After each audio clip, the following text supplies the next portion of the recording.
नमस्कार मित्रांनो, मी शिल्पा तुमचे स्वागत आहे माझ्या YouTube चॅनलवर।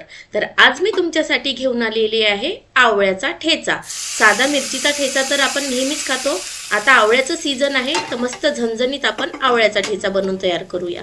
बघू शकता मार्केट मधून मस्त मी आता ताजे आवळे आलेले आहे ते घेऊन आलेली आहे। तर चला या आवळ्याची आपण आता रेसिपी बनवूया। तर इथे साहित्यांमध्ये घेतलेला आहे मी इथे आवळे असे कट करून घेतलेले आहे बघू शकता।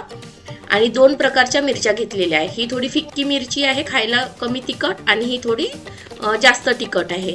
तुम्ही कोणती एका प्रकारची घेऊ शकता। लसण पाकळ्या घेतलेल्या आहे, शेंगदाणे, जिरं, मीठ आणि कोथिंबीर। तर चला मस्त झणझणीत ठेचा बनवायला सुरुवात करूया।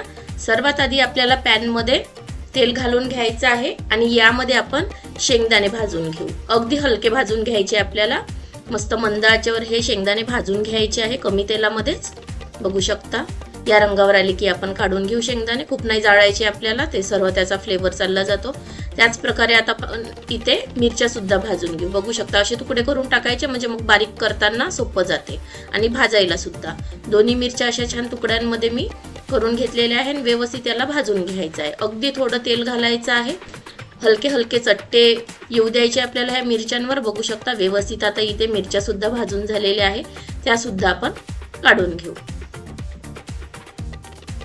आणि त्याच प्रकारे इथे आपल्याला आवळा सुद्धा भाजून घ्यायचा आहे। तुम्ही मिरची सोबत सुद्धा भाजू शकता, पण मी असा वेगळा भाजलेला आहे आणि अगदी थोडं तेल घातलेलं आहे बघू शकता।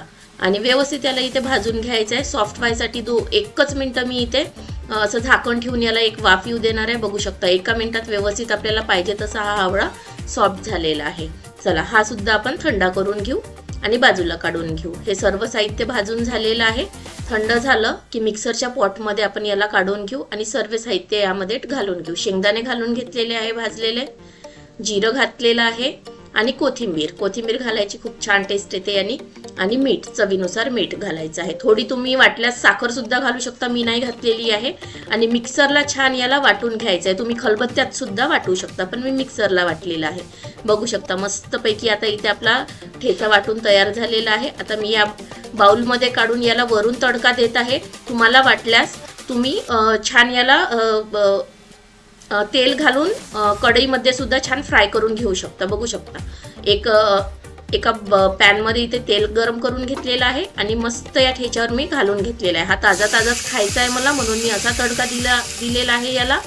जर तुम्हाला जास्त दिवस टिकवायचा असेल छान याला पॅन मध्ये तुम्ही परतवून घ्या छान तेल सुटतपर्यंत। मस्त आपला 15 दिवस सुद्धा हा ठेचा आपला टिकतो। बघू शकता झणझणीत आपला ठेचा बनवून इथे तयार आहे। आवळा आपल्यासाठी किती फायदेमंद आहे ते तर आपल्याला सर्वांना माहीतच आहे। तर नक्की तुम्ही या प्रकारे ठेचा बनवून बघा, खायला खूप टेस्टी वाटते। तुमचा अमूल्य वेळ दिल्याबद्दल खूप खूप धन्यवाद।